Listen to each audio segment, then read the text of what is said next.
அரசியல் அரங்கத்திற்கு வணக்கம். வணக்கம். ஆனால் பல்வேறு செய்திகள் வந்திருக்கு. தமிழ்நாடு சட்டமன்ற தேர்தல் நடந்து முடிஞ்சிருக்கு. அதற்கான முடிவுகளும் வெளியாயிருக்கு. இதுவரைக்கும் தமிழக அரசியல் வரலாற்றே இல்லாமல் முதல் முறையாக தொங்கு சட்டமன்றம் அமைஞ்சிருக்கு. இந்த தொங்கு சட்டமன்றம்னா என்ன? முதல்ல தொங்கு சட்டமன்றம், அதாவது இதுவரைக்கும் தமிழ்நாடு அரசியலில் இந்த மாதிரி ஒரு நிலைமை வந்தது கிடையாது. எதை தொங்கு சட்டமன்றம், தொங்கு சட்டசபை அப்படின்னு சொல்லுவாங்கன்னா, ஒரு ஆட்சி அமைக்கிறதுக்கு பெரும்பான்மை வேணும். பெரும்பான்மை தொகுதிகளில் ஜெயிச்சிருக்க கட்சி, இப்போ ஒரு தேர்தல் நடக்குது அப்படின்னா, தேர்தல் முடிஞ்சு ரிசல்ட்லாம் வந்தோடனே ஆளுநர் பெரும்பான்மை கட்சியை ஆட்சி அமைக்கிறதுக்கு அழைப்பு கொடுப்பார். அப்படி அழைப்பு கொடுக்கும்போது அவங்க அங்கே போயிட்டு அங்கே நடக்கக்கூடிய அந்த ஃப்ளோர் டெஸ்ட்னு சொல்லக்கூடிய அந்த அசம்பிளியில் நடக்கிற சட்டசபையில் போயிட்டு அவங்களோட பெரும்பான்மையை நிரூபிக்கணும். அதாவது 50% தொகுதியில் வெற்றி. ஆமாம். அப்போ தமிழ்நாட்டில் 234 தொகுதிகள் இருக்குது. அதில் சரி பாதி 117 + 1 மொத்தம் 118 இடங்கள், 118 எம்எல்ஏக்களை அவங்க போய் காமிச்சாகணும். அப்படி காமிச்சிட்டா அந்த கட்சியை ஆளுநர் ஆட்சி அமைக்க சொல்லிடுவார். அப்போ இப்போ இருக்கக்கூடிய சூழலில் இந்த நடந்து முடிஞ்ச 2026 சட்டமன்ற தேர்தலில் தமிழக வெற்றி கழகம் பெரும்பான்மை இடங்களில் பிடிச்சிருக்கு. அதாவது பார்த்தோம்னா 108 இடங்களில் பிடிச்சிருக்காங்க. அதற்கு அடுத்து திமுக 59 இடங்களில் ஜெயிச்சிருக்காங்க, அதிமுக 47. அப்போ அதிக இடங்கள் வச்சிருக்கிறது தாவேகா. அப்போ தாவேகாவை இப்போ ஆளுநர் ஆட்சி அமைக்க கூப்பிடுவார்.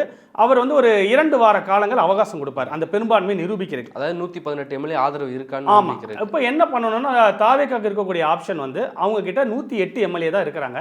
இப்போ அவங்க என்ன செய்யணும்னா, மற்ற கட்சிகள், அதாவது கூட்டணி கட்சிகள் இருக்காங்க இல்லையா, அவங்கள ஆதரவு கூப்பிடணும். அது ஏன்னா இப்போ திமுக அதிமுக எம்எல்ஏவை இங்கே இழுக்க முடியாது. அது இழுத்தாங்கன்னா கட்சி தாவல் தடை சட்டத்தின்படி அது தப்பாக போயிடும். அதனால அங்கேருந்து இழுக்க முடியாது.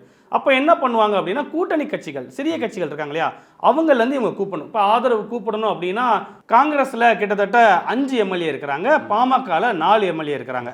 அதற்கு அடுத்து பார்த்தோம்னா விசிகாவில் 2, இந்திய கம்யூனிஸ்ட் கட்சியில் 2, மார்க்சிஸ்டில் 2. அதற்கு அடுத்து பார்த்தோம்னா முஸ்லீம் லீக்கில் 2 இருக்காங்க, பாஜகவில் 1, தேமுதிகவில் 1. இப்போ இதில் இருக்கக்கூடிய சிக்கல் பார்த்தோம்னா, இப்போ பாமக காங்கிரஸ் வராங்க அப்படின்னா விசிகா வரமாட்டாங்க, இந்திய கம்யூனிஸ்டோ மார்க்சிஸ்டோ வரமாட்டாங்க. இந்த பக்கத்து முஸ்லீம் லீக் பாஜக தேமுதிக வருது அப்படின்னா இடங்கள் ரொம்ப சொற்பமாக இருக்குது. அப்போ இவர் என்ன செய்ய போகிறாரு, இவரோட பெரும்பான்மையை காட்டுறதுக்கு எந்த கட்சியை அவர் கூட்டிகிட்டு வர போகிறாரு? ஏன்னா 2 வார காலகட்டங்கள் தான் இருக்குது. அந்த 2 வாரத்தில் பெரும்பான்மை நிரூபிக்கணும்.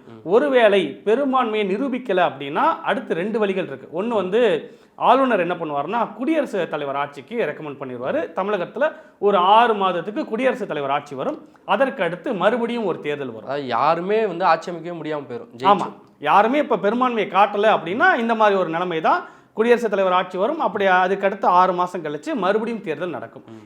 இதை தவிர்க்கணும் அப்படின்னா இப்போ தாவேகா பெரும்பான்மை இடங்களை காட்டி ஆகணும். இது அசம்பிளி கிடையாது, இது தொங்கு சட்டமன்றம் கிடையாது அப்படின்னு அவங்க காட்டுறதுக்கு கூட்டணியிலேருந்து ஆட்களை காட்டி ஆகணும். அதுதான் இப்போ இருக்கக்கூடிய ஒரு சிக்கலாக இருந்துட்டு இருக்கு. விசிகா வருவாங்களா, கம்யூனிஸ்டுகள் வருவாங்களா? விசிகா இன்னைக்கு காலையில் அண்ணன் திருமாவளவர்கள் ஒரு பேட்டி ஒன்று கொடுத்துருக்கிறாரு.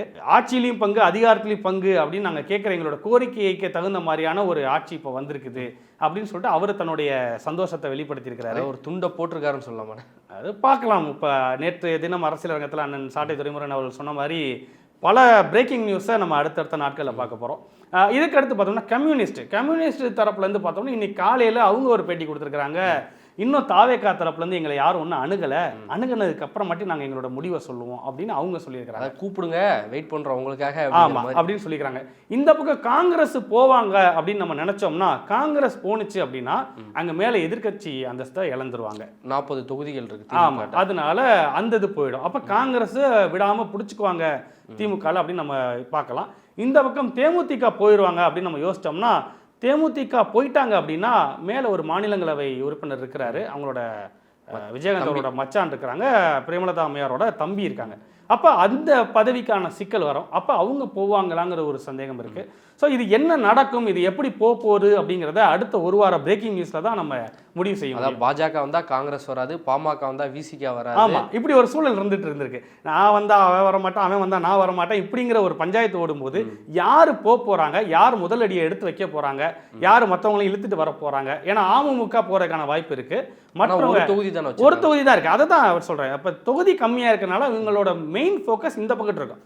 காங்கிரஸ், கம்யூனிஸ்ட்டு, விசிகா இவங்கள தான் பார்ப்பாங்க.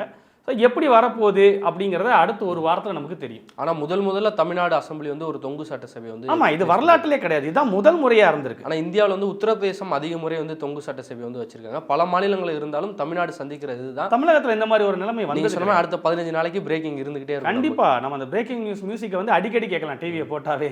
ஆனா அடுத்த செய்தின்னு சொல்லி பார்த்தீங்கன்னா முக்கிய அமைச்சர்கள் பல பேர் வந்து தோல்வியை தள்ளியிருக்காங்க. நேத்துல இருந்து இதுதான் ட்ரெண்டில் போய்கிட்டு ஆமா, இருக்கு. திமுகவுடைய கிட்டத்தட்ட முக்கியமான அமைச்சர்கள் எல்லாருமே இன்னைக்கு வந்து தோல்வியை தழுவியிருக்கிறாங்க. அதுல முக்கியமான ஆட்கள் நம்ம பார்த்தோம்னா முதல்ல நம்மளுடைய முதல்வர் ஐயா திரு ஸ்டாலின் அவர்கள், முன்னாள் முதலமைச்சர், ஏன்னா கொஞ்ச நேரத்துக்கு முன்னாடி அவர் ரிசைன் பண்ணியிருக்கிறாரு. அவர் வந்து பார்த்தோம்னா முதல் 1984 1000 விளக்கு தொகுதியில் போட்டிடுறாரு. ஆனால் அந்த தேர்தலில் அவர் வந்து தோல்வி அடைஞ்சிறாரு. அதன் பிறகு நடந்த 1989 தேர்தல் வந்துருச்சு. ஏன்னா அந்த 84 தேர்தல் வந்து முழுமையாக நிறைவடையலை. 89 தேர்தலில் அவர் வந்து வெற்றி பெற்றாரு. அதற்கப்புறம் 91 தோல்வி அடைஞ்சிறாரு. அதன் பிறகு வந்த 96 வெற்றி பெற்று அதோட சேர்த்து மேயராகவும், சென்னை மாநகரோட மேயராகவும் பதவி வகிச்சார். அதற்கப்புறம் 2011 தேர்தலில் அவரோட பிரதான தொகுதியாக இருந்த 1000 விளக்குலேருந்து கொளத்தூர் தொகுதிக்கு மாறுதல் அடைகிறாரு. அதுக்கு என்ன காரணங்கிறது தெரியல. கொளத்தூருக்கு மாறிட்டு 2011, 16, 21 தொடர்ச்சி அங்கே கொளத்தூர்லேருந்து எம்எல்ஏ 15 ஆண்டுகாலம் சட்டமன்ற உறுப்பினராக இருந்திருக்காரு. அப்படிப்பட்ட ஐயா திரு ஸ்டாலின் அவர்கள் கிட்டத்தட்ட 8795 வாக்குகள் வித்தியாசத்தில் தாவேகாவை சேர்ந்த விஎஸ் பாபு அப்படிங்கிறவர்கிட்ட தோல்வி அடைஞ்சிருக்கிறாரு. இதை எப்படி பார்க்கணும்னு தெரியல. ஏன்னா அவர் வந்து எல்லாரும் இப்படி சொன்னார், விஎஸ் பாபு வந்துட்டு 2 கையாலையும் எப்படி கையை காமிச்சிருக்கிறாரு. இதுவரைக்கும் ஆனால் திமுகவுடைய தலைவர்கள் தோத்ததே கிடையாது. ஆமா, தலைவர்கள் தோக்க மாட்டாங்க. அன்பழகன் தோத்தது கிடையாது, கருணாநிதி அவர்களும் தோத்தது கிடையாது சட்டமன்றத்தில். இவர் தான் முதல் முறையா நடந்திருக்கு. அதற்கு அடுத்து பார்த்தோம்னா சபாநாயகர் திரு அப்பாவு அவர்கள், அவர் வந்து ராதாபுரம் தொகுதியிலேருந்து ஜெயிச்சிருக்காரு. அவர் 1996 தமிழ் மாநில காங்கிரஸோட அவர் வந்து முதல் முறையா எம்எல்ஏ ஆகிறாரு. அதற்கப்புறம் 2001 சுயேட்சை, அதன் பிறகு 2006 திமுகவில் அவர் வந்து எம்எல்ஏ ஆகிறாரு. 2016 வெறும் 49 ஓட்டு வித்தியாசத்தில் ஏடிஎம்கேவோட இன்பதுரை ஐயா கிட்ட அவர் வந்து தோல்வி அடைகிறார். அதுக்கு வந்து அவர் மேல்முறையீடெல்லாம் போனார், மறு வாக்குப்பதிவு கேட்டார், அப்புறம் மேல்முறையீடு போனார். ஆனால் அது எதுவுமே நடக்கலை. அதன் பிறகு 2021 எம்எல்ஏ ஆனவருக்கு சபாநாயகர் பொறுப்பும் கொடுக்கப்பட்டிருந்துச்சு. அவர் கிட்டத்தட்ட 12313 வாக்குகள் வித்தியாசத்தில் தாவேகாவை சேர்ந்த திரு சதீஷ் கிறிஸ்டோபர் அப்படிங்கிற நபர்கிட்ட அவர் வந்து தோல்வி, அதாவது 49 வாக்கு தோல்வி அடைஞ்சனால தான் அவர் சபாநாயகர் பதவி கொடுத்தாங்க. வெறும் 49 தோல்வி அடைஞ்சதுக்காக தான் அவரை வந்து ஒரு ஆறுதல் படுத்தணும் அப்படிங்கிறதுக்காக சபாநாயகர் பொறுப்பு கொடுத்தாங்க. இது வந்து முக்கியமான ஒரு தோல்வியாக பார்க்கப்படுது. அடுத்து வந்து பார்த்தோம்னா ஐயா திரு துரைமுருகன் அவர்கள் நீர்வளத்துறை அமைச்சராக இருந்தவர். காட்பாடியில் 1971 தொடர்ந்து எம்எல்ஏவாக இருக்கிறவர். கிட்டத்தட்ட 8 முறை எம்எல்ஏவாக இருந்திருக்கிறார். பழந்துன்னு கொட்டை போட்டு கொட்டையில் மரம் வளர்த்து அதில் பழத்தை 8 முறை எம்எல்ஏவாக இருந்தார். 84, 91 தேர்தலில் மட்டும் தோல்வியை தழுவியிருந்தார். அவர் பார்த்தோம்னா கிட்டத்தட்ட 7643 வாக்குகள் வித்தியாசத்தில் தாவேகா கிட்ட தோல்வியை தழுவியிருக்கிறார். இது வந்து ஒரு முக்கியமான ஒரு தோல்வியாக பார்க்கப்படுது துரைமுருகன் அவர்களோடது. அதில் முக்கியமாக சென்னையில் பார்த்தோம்னா சைதாப்பேட்டை ஐயா மா சுப்பிரமணியன் சுகாதாரத்துறை அமைச்சராக இருந்தவர். 2006 2011 வரைக்கும் சென்னையோட மேயராக இருந்தார். அதன் பிறகு 2016 எம்எல்ஏ, 2021 எம்எல்ஏ ப்ளஸ் அமைச்சராகவும் இருந்தார், சுகாதாரத்துறை அமைச்சராக. இவர் பார்த்தோம்னா கிட்டத்தட்ட 28,514 வாக்குகள் வித்தியாசத்தில் தாவேகாவோட அருள் பிரகாசம் அப்படிங்கிறவர்கிட்ட அவர் வந்து தோல்வியை தழுவியிருக்கிறார். இதன் பிறகு பார்த்தோம்னா முக்கியமான அமைச்சர்களோட பட்டியலில் திருவெரும்பூர் தொகுதி, திருச்சி திருவெரும்பூரில் மகேஷ் பொய்யாமொழி பள்ளிக்கல்வித்துறை அமைச்சராக இருந்தவர். இவர் வந்து பார்த்தோம்னா உதயநிதி ஸ்டாலின் அவர்களோட நண்பராக இருந்தார், அப்புறம் அவரோட ரசிகர் மன்ற தலைவராக இருந்தார். திருவெரும்பூர் தொகுதியில் தேமுதிக ஜெயிச்சிருந்தாங்க. அதற்கு அடுத்து வந்து இவர் வந்தார். அது திருவெரும்பூர் தொகுதி உங்களுக்கு திமுகவுக்கு ரொம்ப சாதகமான தொகுதியாக இருந்தது. ஒரு முறை தேமுதிக வந்தாங்க. அந்த தொகுதியில் பார்த்தோம்னா 2016 இவர் போட்டிட்டு எம்எல்ஏ ஆகிறாரு. 2021 போட்டியிடும் போது அமைச்சராகவும் ஆகிறாரு, பள்ளிக்கல்வித்துறை அமைச்சராக ஆனவர்.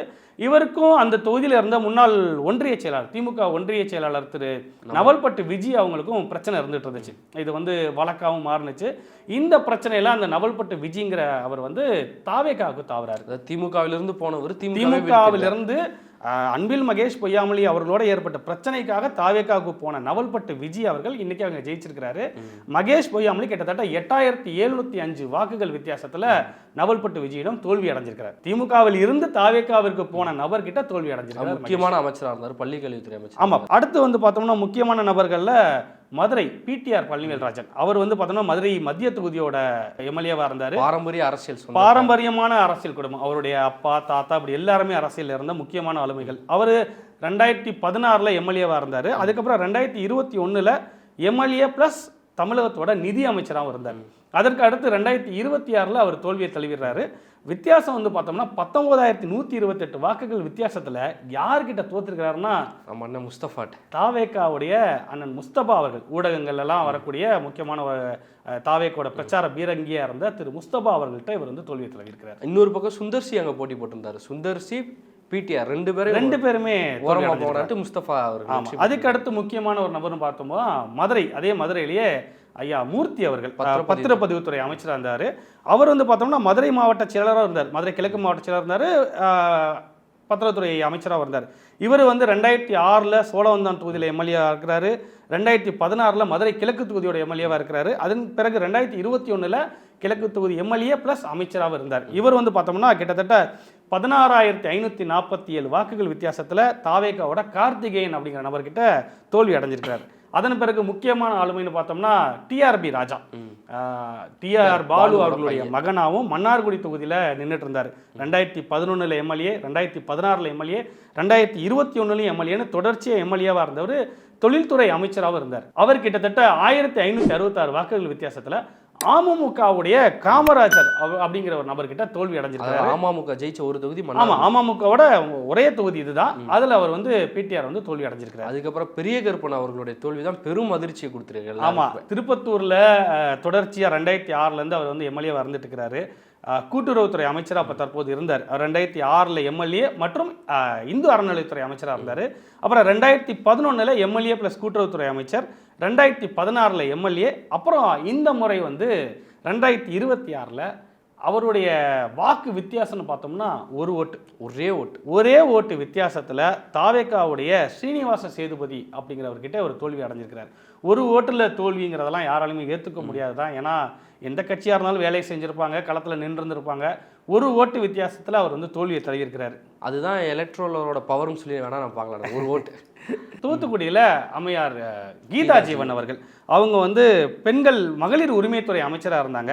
2006, 16, 21 3 முறை அமைச்சராக இருந்தாங்க. தூத்துக்குடியோட வடக்கு மாவட்ட செயலரும் இருந்தாங்க. அது மட்டும் இல்லாமல் பெரியசாமி அவர்களுடைய பொண்ணு உள்ளூரில் நல்ல உள்ளூரில் லோக்கல் செல்வாக்கு அவங்களுக்கு ரொம்ப அதிகமாக இருந்தது. ஏன்னா அவங்க அப்பாவும் எம்எல்ஏவாக இருந்தவருங்கிறதுனால அவங்க கிட்டத்தட்ட 37,731 வாக்குகள் வித்தியாசத்தில் யார்கிட்ட தோல்வி அடைஞ்சிருக்காங்கன்னா தாவேகா தலைவர் விஜய் அவர்களுடைய நண்பரும் காமெடி நடிகருமான ஸ்ரீநாத் அப்படிங்கிறவர்கிட்ட 37,000 சில்லற வாக்குகள் வித்தியாசத்தில் தோல்வி அடைஞ்சிருக்காங்க.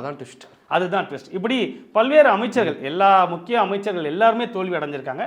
அதில் முக்கியமான அமைச்சர்கள்னு பார்க்கும்போது இவங்கெல்லாம் இருக்கிறாங்க. இவங்கெல்லாம் வந்து பேர் சொல்லக்கூடிய அமைச்சர்களாக இருக்கிறாங்க. ஆனால் இப்போ வரைக்கும் நம்ம பார்த்ததில் 16 அமைச்சர்கள் வந்து வெற்றி பெற்றிருக்காங்க, 15 அமைச்சர்கள் தோல்வி அடைஞ்சிருக்காங்க. 15 அமைச்சர்கள் எல்லாருமே முக்கியமான அமைச்சர்களாக இருக்கிறாங்க.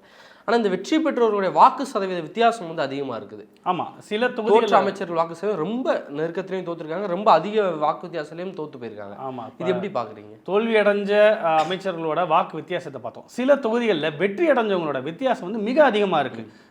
அதாவது இதுவரைக்கும் இல்லாத அளவில், நம்ம மக்கள் ஓட்டு போட்ட மக்களை எதிர்பாராத அளவில் அந்த வித்தியாசம் இருந்திருக்கு. அதில் பார்த்தோம்னா குறிப்பிட்டு சொல்லணும்னா மாதவரத்தில், சென்னை மாதவரத்தில் இதுவரைக்கும் அறியப்படாத ஒரு வேட்பாளர் விஜய் பிரபு அப்படின்னு சொல்லிட்டு தாவேகாவுடைய வேட்பாளர், அவர் பார்த்தோம்னா கிட்டத்தட்ட 94,985 வாக்குகள் வித்தியாசத்தில் ஜெயிச்சிருக்கிறார்.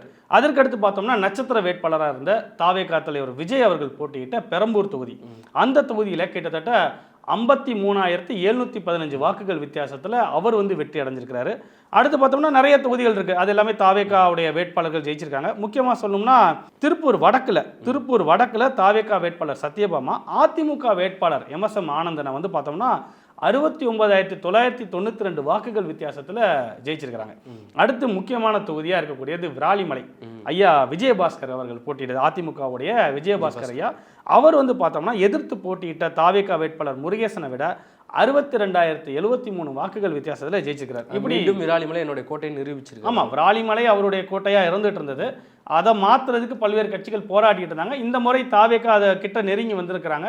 ஆனால் 62,000 சொற்ப வாக்குகள் வித்தியாசத்தில் அவர் வந்து ஜெயிச்சிருக்காரு. இப்படி பல தொகுதிகளில் எப்படி நம்ம இந்த தோல்வி அடைஞ்சவங்களை பற்றி பார்த்தோமோ, வெற்றி அடைஞ்சவங்களோட வாக்கு வித்தியாசம் மிக அதிகமாக இருக்குது. அதுவும் இந்த தேர்தலில் குறிப்பிட்டு சொல்லலாம். சென்னைங்கிறது திமுகவுடைய கோட்டைன்னு சொல்லிட்டு இருந்தாங்க. 16 தொகுதிகளில் வந்து 14 தொகுதி வந்து தமிழக வெற்றி கழகம் வந்து வெற்றி பெற்றிருக்கு. 2 தொகுதியில் மட்டும்தான் திமுக வெற்றி பெற்றிருக்கு. ஆமாம், சேகர்பாபு அவர்களும் அதே மாதிரி சேப்பாக்கத்தில் உதயநிதி ஸ்டாலின் அவர்களும். இது எதிர்பார்த்தது தான். ஏற்கனவே நம்ம இந்த நிகழ்ச்சியில நம்ம பேசியிருக்கோம். சென்னையில் வந்து தாவேகாவுடைய ஆதரவு அதிகமாக இருக்குது அப்படின்னு நம்ம பேசியிருந்தோம். ஆனால் இப்படி 14 தொகுதிகளில் வெற்றி அடைவாங்க அப்படிங்கிறத நம்ம எதிர்பார்க்கல. ஏன்னா இப்போ அவங்களுடைய பரப்புரையுமே ரொம்ப அதிகமாக நம்ம பார்க்க முடியல. இப்போ நான் போட்டியிட்ட விருகம்பாக்கம் தொகுதியிலே ஆகட்டும், நம்ம இருக்கக்கூடிய அண்ணா நகர் தொகுதி ஆகட்டும், என்னுடைய வீடு இருக்கக்கூடிய வில்லிவாக்கம் தொகுதி ஆகட்டும், இப்படி எல்லா பகுதியிலையும் நம்ம பார்க்கும்போது அவங்களுடைய பரப்புரையை நம்ம எந்த இடத்துலையுமே பார்க்கல. அதோட தாக்கம் ரொம்ப கம்மியாக தான் இருந்துச்சு. ஏன்னா புதிய வேட்பாளர்கள், இளம் வேட்பாளர்கள், அவங்களுக்கு வந்து இந்த வேட்பு எப்படி பரப்புரை செய்கிறது, என்னென்ன பகுதிகளை நம்ம பிரித்து பார்க்குறது, இப்படியான அவங்களுக்கு கள சிக்கல்கள் இருந்தது. அதையெல்லாம் தாண்டி அவங்க களத்துக்கு வந்து பரப்புரை செஞ்ச நாட்கள் ரொம்ப கம்மி, பரப்புரை செஞ்ச நேரமும் கம்மி, பரப்புரை செஞ்ச விதமும் வித்தியாசமாக இருந்தது. நான் பார்த்த ஒரு வேட்பாளர்லாம் காருக்குள்ளார கண்ணாடியை கூட இறக்காம கும்பிட்டுக்கிட்டே தான் வாக்கு கேட்டு போனார் தாவேக்கூடிய வேட்பாளர். அப்படித்தான் அவங்க வந்து வாக்கு கேட்டுட்டு இருந்தாங்க. அப்படி இதையெல்லாம் தாண்டி மக்கள் ஆதரவு கொடுத்துருக்காங்க. கிட்டத்தட்ட 14 தொகுதிகளை தலைநகர் சென்னையில் எடுத்திருக்காங்க அப்படிங்கிறது ஒரு ஆச்சரியமான ஒரு விஷயம் தான். இப்படி பல அமைச்சர்கள் தோல்வி அடைஞ்சிருக்காங்க, புதுமுகங்கள் நிறைய பேர் வெற்றி பெற்றிருக்காங்க, தாவேகா வந்து புதிதாக ஆட்சி அமைக்கிறதுக்கான வேலைப்பாடுகள்லாம் இருக்கிறாங்க. இந்த நிலையில் மு.க. ஸ்டாலின் அவர்கள் இன்று காலை போய் முதலமைச்சர் பதவியை ராஜினாமா பண்ணியிருக்காங்க.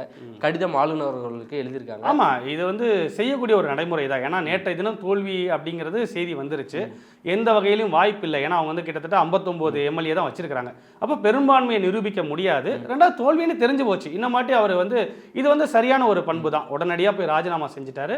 இது இருக்கக்கூடிய நடைமுறையான மக்கள் தீர்ப்பை தலைவணங்குறோம்னு சொல்லியிருக்காங்க, எதிர்க்கட்சியாக செயல்படுவோம்னு சொல்லியிருக்காங்க. ஆமாம், ஏன்னா ஆளுங்கட்சியாக இருக்கிறத விட எதிர்க்கட்சியாக திமுக வந்து சிறப்பாக செயல்படும். அதுக்கான முதல் ஸ்டெப்பு தான் இது. முதல் படி எடுத்து வச்சிருக்கிறாரு, ராஜினாமா பண்ணியிருக்கிறாரு. இனிமேல் நம்ம பொறுத்திருந்து பார்க்கலாம். உண்மையான திமுக பார்க்கலாம் அப்படிங்கிறீங்க? ஆமாம், இந்த ரியல் ஓஜி வெர்ஷன் திமுகவை இந்த மாதிரி நம்ம பார்க்கலாம். ஆனால் அதன் பின்பு ஒரு ஃபேக் நியூஸ் வந்து அதிகமாக ஸ்ப்ரெட் ஆகிட்டு இருக்கு இணையதளங்களில். சீமான் அவர்கள் அழுது ஒரு வீடியோ வெளியிட்ட மாதிரியும், நம்ம வந்து முக்கிய ஊடகங்கள்லாம் அதை வந்து எடுத்து பரப்பிட்டு இருக்காங்க, பழைய காணொலியும் எடுத்து பரப்பிக்கிட்டு இருக்காங்க. இது எப்படி நம்ம புரிஞ்சுக்கிறது? அதாவது முக்கியமாக சன் டிவியில் இன்றைய தினம் வந்து பார்த்தோம்னா சன்னோட இணையதள பக்கங்கள்லாம் வந்து அண்ணன் சீமான் அவர்கள் இன்னொரு 10 லட்சம் வாக்குகள் எனக்கு கொடுத்து 8% வாக்கு எனக்கு கொடுத்துருக்கலாம் அப்படின்னு சொல்லிட்டு ஒரு பேசின மாதிரி ஒரு ஃபேக்கான ஒரு நியூஸை போட்டுட்டு இருக்காங்க. அப்படியெல்லாம் அண்ணன் எந்த இடத்துலையும் குறிப்பிடல. இது 2021 ஒரு அயலக சந்திப்புல, அதாவது கான்ஃபரன்ஸ் காலில் அண்ணன் அங்கே பேசின ஒரு செய்தியை இவங்க வந்து இப்போ 2026 எடுத்து போட்டிருக்கிறாங்க. இது ஒரு ஃபேக்கான செய்தி. அதாவது இவ்வளவு பெரிய அடி விழுந்தும் இன்னமும் இந்த மாதிரியான ஊடகங்கள் திருந்தாமல் இருக்கிறாங்க அப்படிங்கிறது ஒரு நகைப்பாக இருக்குது. ஏன்னா ஒரு ஃபேக் நியூஸ் அப்படின்னு நல்லாவே தெரியுது. செய்திகள் இல்லை, ஊடக பஞ்சமாக இருக்குது, செய்திக்கு பஞ்சமாக இருக்குது அப்படிங்கிறதுக்காக ஏதோ ஒரு செய்தியை, பழைய செய்தி எடுத்து போடுறது, பழைய காணொலியை எடுத்து போடுறது, சம்மந்தமே இல்லாத செய்திகளை எடுத்து இப்போ எடுத்து போட்டு ட்ரெண்ட் பண்ணிக்கிறது, இந்த மாதிரியான வேலைகள் செஞ்சுட்டு இருக்கிறாங்க.